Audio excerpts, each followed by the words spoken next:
It's nicer to stay in bed. Tom? Hmm? You've got your breakfast in bed this morning. Oh, Dad, you didn't have to do that. Oh, well, I thought you might be feeling a bit low. No, for goodness sake. Huh? It's not as if Madeline and I were. I mean, if she wants to go off with someone else, that's fine by me. Love 'em and leave 'em, that's my motto. Yeah, that's the spirit. But she left you. It's all right, Dad. There's no need to rub it in. Have your breakfast. Yeah, thanks, Dad. Look, I'll come and have it in the kitchen. Okay. Nice thought, though.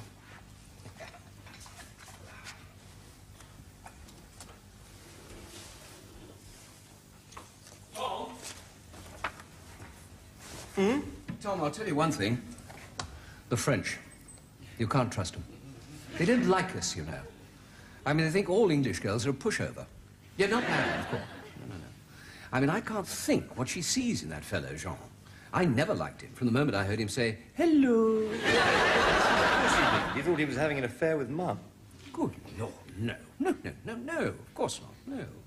No, it was just that people might have thought that she was consorting with him. After all, she's 15 years older than he is. Well, it's Madeline he's consorting with now. Yes, and she's 15 years younger than he is. They're an immoral lot, the French, Tom.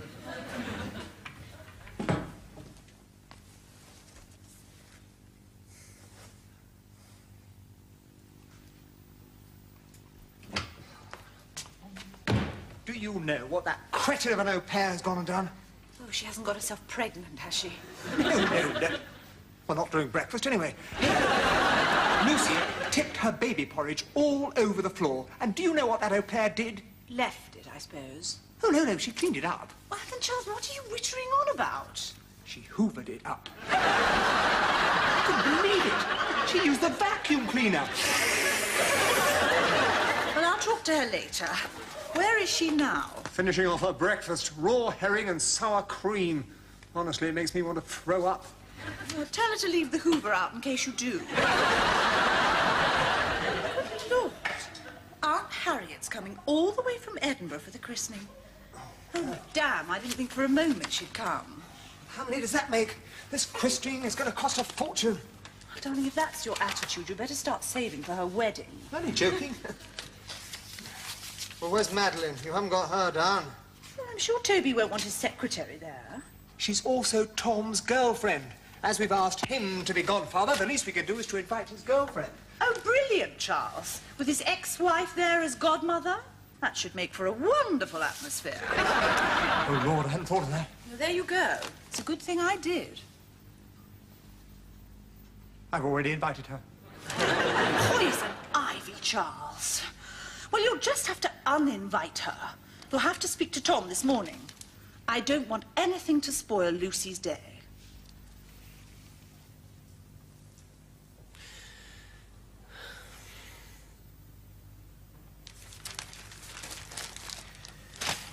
Cheer up, Tom.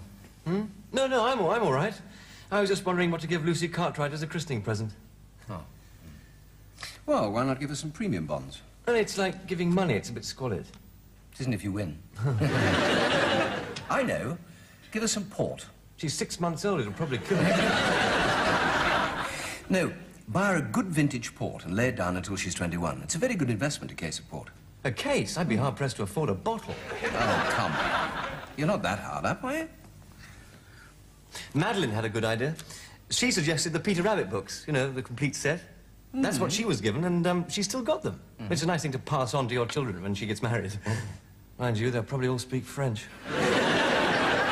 Well, I'd better be off and cure the sick.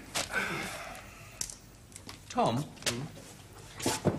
I know that my staying here hasn't helped your relationship with Madeline, but I hope you don't blame me for the breakup. No, of course not. No. After all, she was my secretary before she was your girlfriend. Yeah, that's right. Anyway, I was never too happy about your going out with a member of my staff.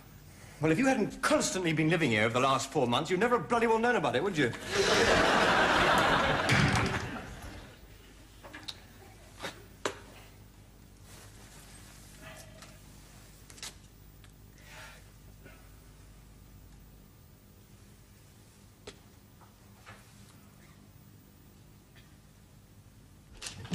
Morning, Tom. Hi, Martin. How are you? Oh, don't ask. Jeremy and I had the most terrible row this morning. Yeah, I hope you didn't hear us. No. We went to this party last night. I was talking to this rather handsome boy. And now, of course, he thinks there's something between us. Oh, dear. He's so possessive. Yeah, I think it's because he's the older one. Do you have the same trouble with Toby? What? No, quite honestly, Martin. Tom? Tom? Yes? Tom, I'm so sorry about everything. I love you very much, you know. Oh, darling, you've got problems of your own. I'll leave you to it.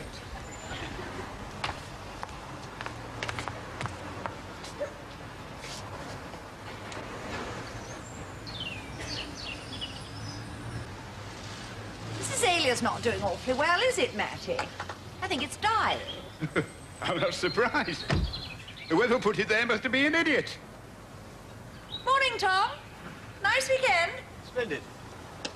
It wasn't you, was it, Mrs. Latimer? No, it was my ex-husband. Gardening's not your forte, is it, darling? Oh, excuse me. Hello? Harvey! Hello!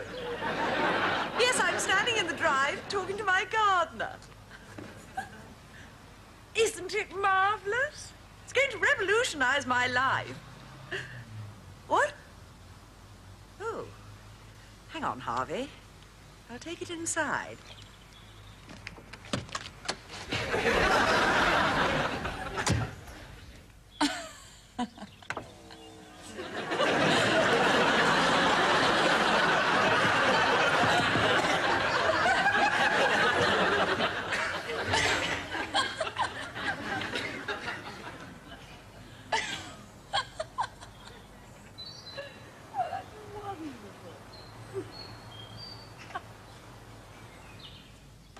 Ah, morning, Jeremy. And how are you? Comme si, comme ça, I suppose. Oh, yes. Yes, me too. And, Martin, how is he? Don't talk to me about that, bitch.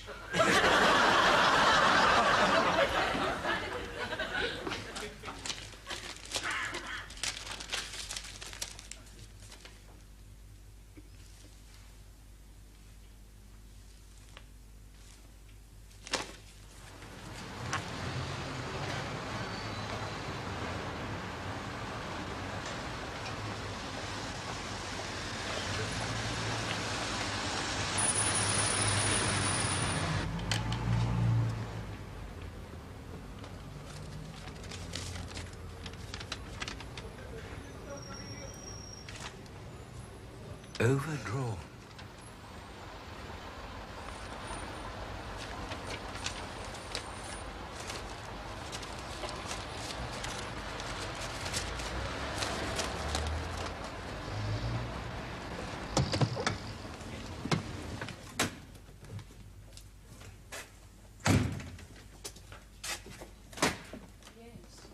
Morning, Madeline. Oh, hello, Dr. Latimer. What are you doing here? Where's Madeline, my secretary? I'll be with you in a moment. Well, Sir Neville, the earliest Dr. Latimer could see you is the day after tomorrow at 11 o'clock. Well, I'm very sorry, Sir Neville. Dr. Latimer's an extremely busy man, as you would expect with one of England's leading dermatologists. Fine. That's 11 o'clock on Wednesday. Goodbye, Sir Neville. Oh, don't forget to give my love to David. That was Sir Neville Cairncross. I went out with his son once. Awful wimp. Right. I'm Felicity Spicer-Gibbs, friend of Madeline's. I've come to help you out until you get a new secretary. Oh, how do you do? Where is Madeline? Gone. Gone. It's all in this letter. She asked me to give it to you. Oh, Colonel de Winter's here. Shall I show him in, or would you like a few minutes? I'll give you a buzz. Fine. Yeah. Oh, Sir Neville's in a bit of a panic. He's just got back from the Middle East and he's got a rash down below. Probably a bit of sand in his undies.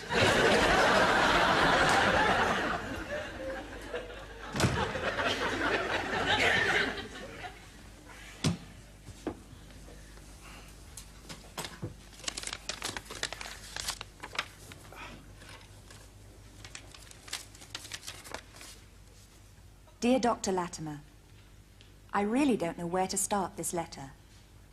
Quite honestly, after all that has happened with Jean and Tom and everything, I felt it was best for all concerned to make a clean break. Besides, Jean had to return to France and wanted me to go with him. Meeting Jean is the most wonderful thing that has ever happened to me. I have never felt happier. I know Tom feels that if circumstances had been different, we would still be together, but it just isn't true. If he thinks you are to blame in any way, then he's deluding himself. I'm sorry if I sound callous, but that's the truth, and it's only fair you should know. I do hope we can all be friends in the future. Love, Madeline. P.S. Sir Neville Cairncross will be telephoning you on Monday. He's rather worried about a rash he's picked up in the Middle East.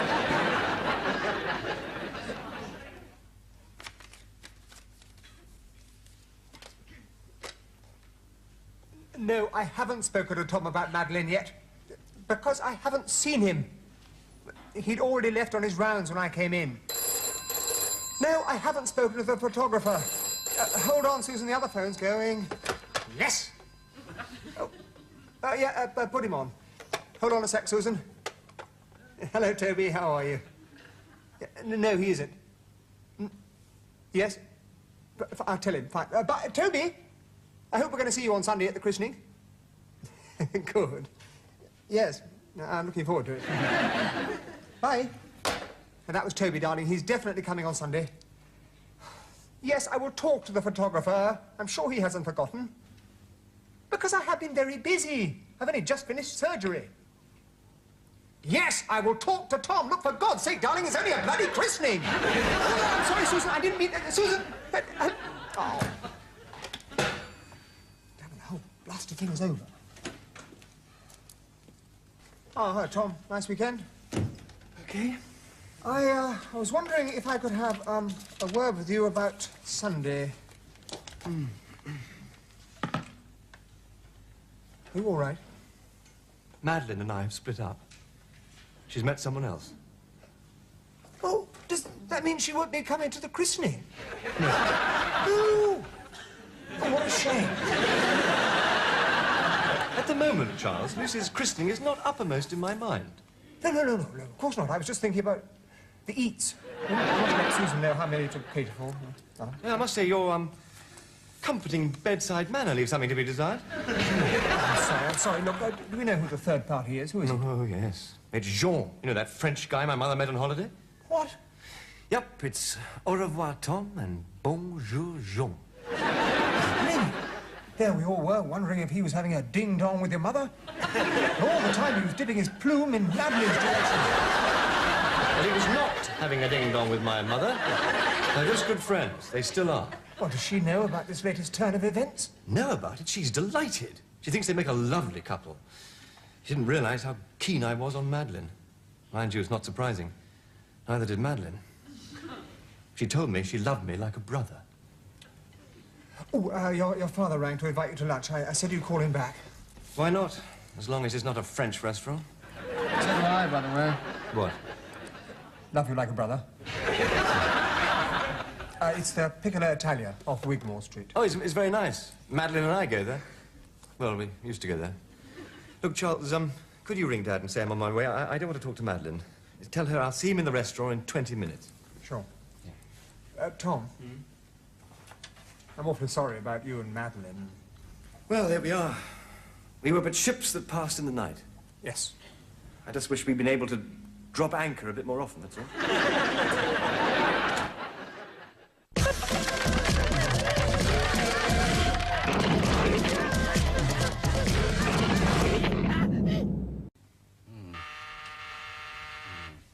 Do excuse me. Yes, Madeline. Felicity. Yeah.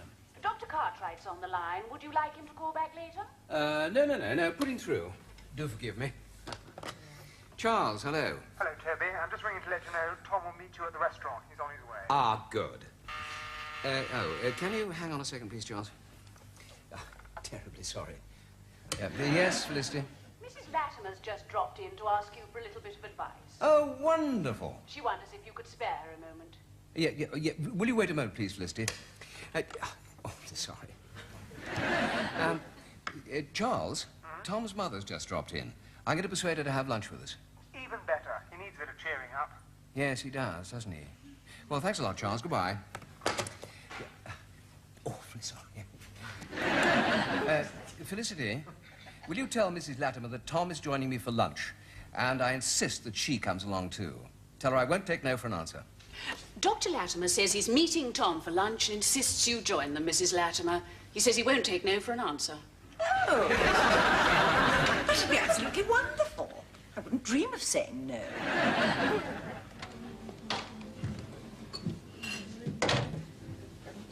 Buongiorno, signore.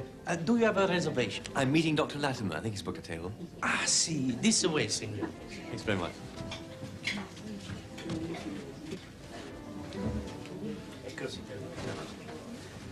Sorry I'm late, Dad. Surprise. Helen just dropped in to ask for some advice. So I invited her to join us. Huh. Yes, I'm thinking of giving Lucy Cartwright a case of vintage port as a christening present. And I thought who better to advise me than Toby. Signore? Oh, thanks.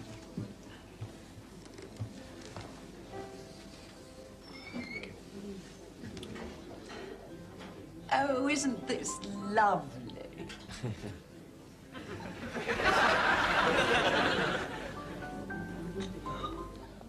Honestly, aren't you the jealous one? Actually, we're only talking about gardening. Well, you've always had a roving eye, and you know it upsets me. And that's as far as it goes. Besides, why have hamburgers away when you can have fillet steak at home? Well, I know you. You're rather partial to hamburgers.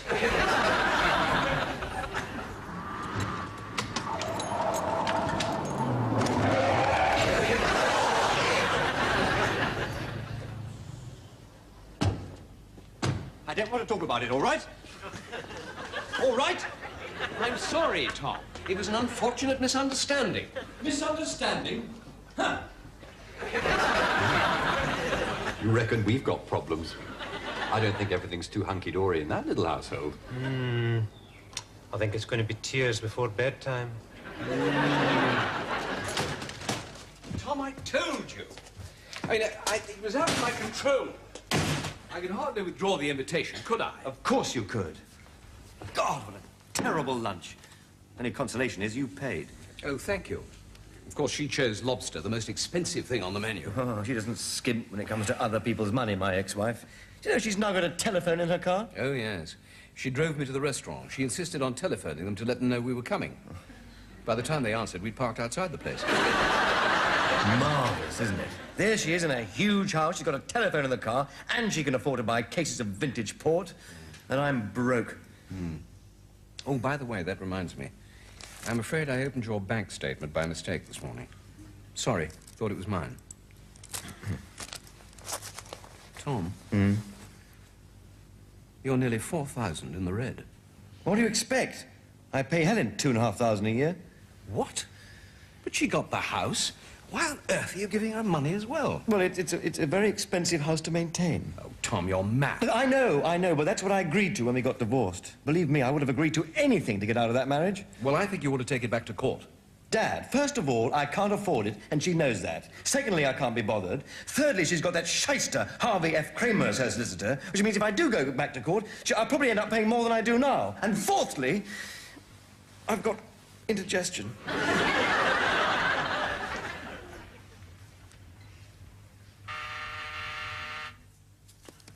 Yes, Madam Felicity? Mrs. Helen Latimer is here to see you. Ah, good. Show her in.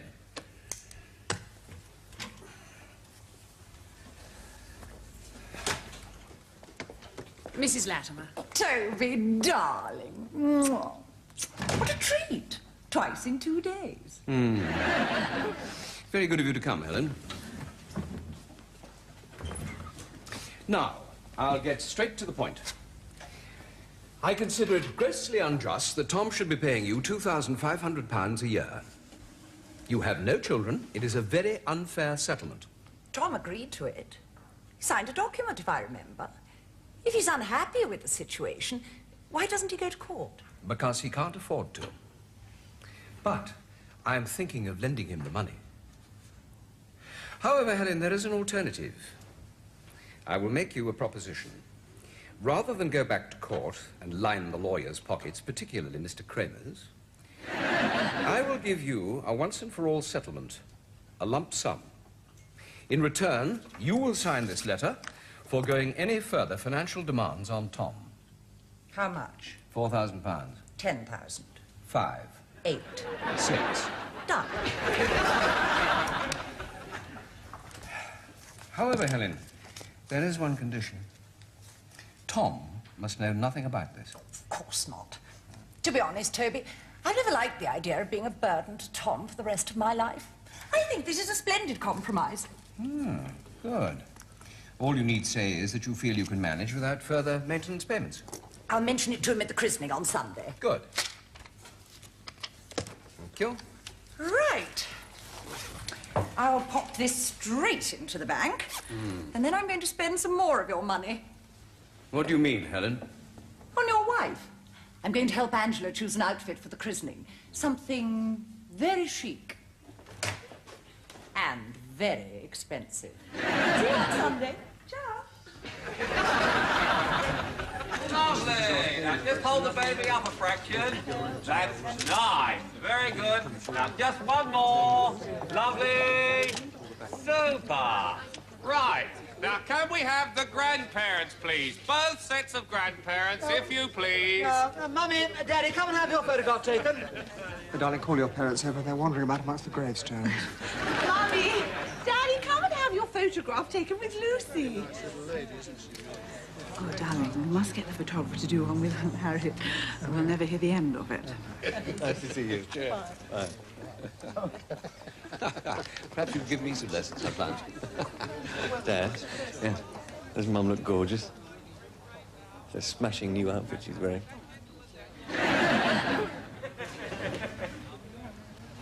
She's a very beautiful woman, isn't she? God, I hope you two get it together again soon. So do I.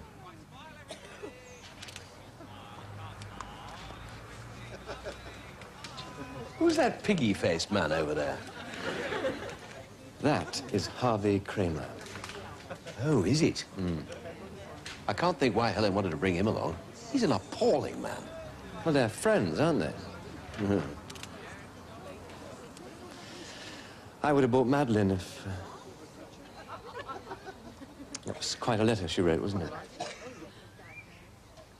You put it in the same envelope as the bank statement. Oh. Sorry. I wonder what I've done with it. Lovely. One more smile. Lovely. The godparents, please. Can I have godparents now, if you please? Tom! Come on, Tom. Look, I better go and have my photograph taken. Yeah, okay. Oh, Tom. Has Helen said anything to you today? No. Actually, she's been really rather nice.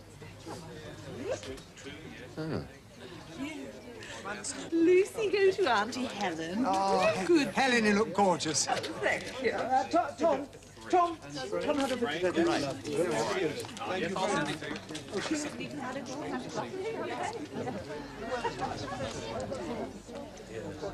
Now, could you hold the baby the other way round, Mrs. Latimer. Thank you, Mrs. Latimer. Now, if you could just move in a little to your left, Mr. Dr. Latimer. Oh, you're married. That's nice. Lovely. Now, if you could just hold the baby's head up a fraction, Mrs. Latimer. Lovely. Just one more. I wonder what difference it would have made to us, Tom, if we'd had a baby. It would have cost me even more money. Lovely. Lovely. Keep it like that. Lovely. Thank you, Dr. and Mrs. Latimer. For the final photo, can we have Auntie Harriet, please? Auntie Harriet with me, please. Thank you. Oh, Tom. Yes. Darling, could you start asking people to make their way back to the house? There's plenty of cars for those without transport. Right, no Thank problem. you. Okay. Oh, Dad, could you start telling people to make their way back to Charles and Susan's? Okay, you take Mum and 2 others. Right. Right. I'll say goodbye now. Harvey and I are rushing off to London Airport. We're flying to Antigua this evening. Just for 10 days. A little break. Actually, it's our honeymoon. We got married yesterday afternoon. Come along, darling. We must hurry. Just coming, sweetheart. Ciao.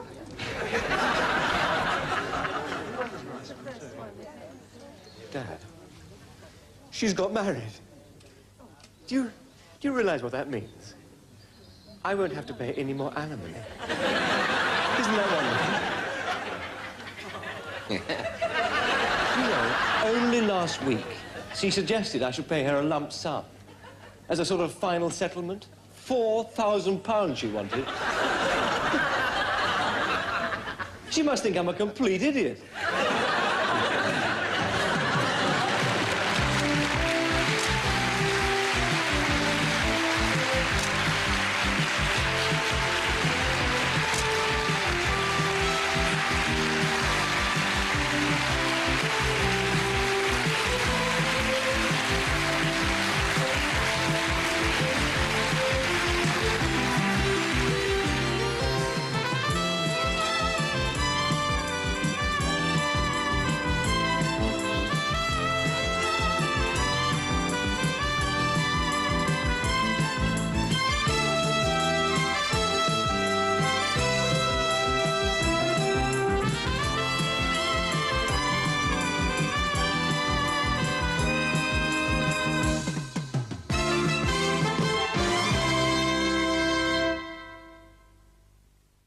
Egos. This...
Oh, it's nice to get up in the morning, but it's nicer to stay in bed.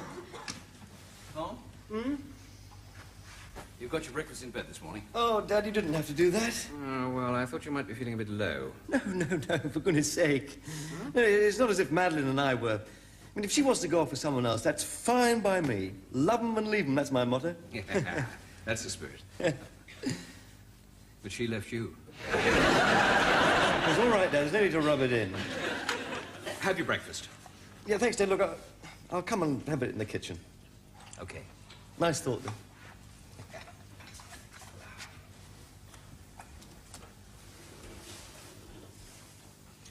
Tom? Hmm? Tom, I'll tell you one thing. The French. You can't trust them. They don't like us, you know. I mean, they think all English girls are a pushover. You're not married, of course. No. I mean, I can't think what she sees in that fellow, Jean. I never liked him from the moment I heard him say, hello. You thought he was having an affair with Mum? Good Lord, no. No, of course not, no. No, it was just that people might have thought that she was consorting with him. After all, she's 15 years older than he is. Well, it's Madeline he's consorting with now. Yes, and she's 15 years younger than he is. They're an immoral lot, the French, Tom.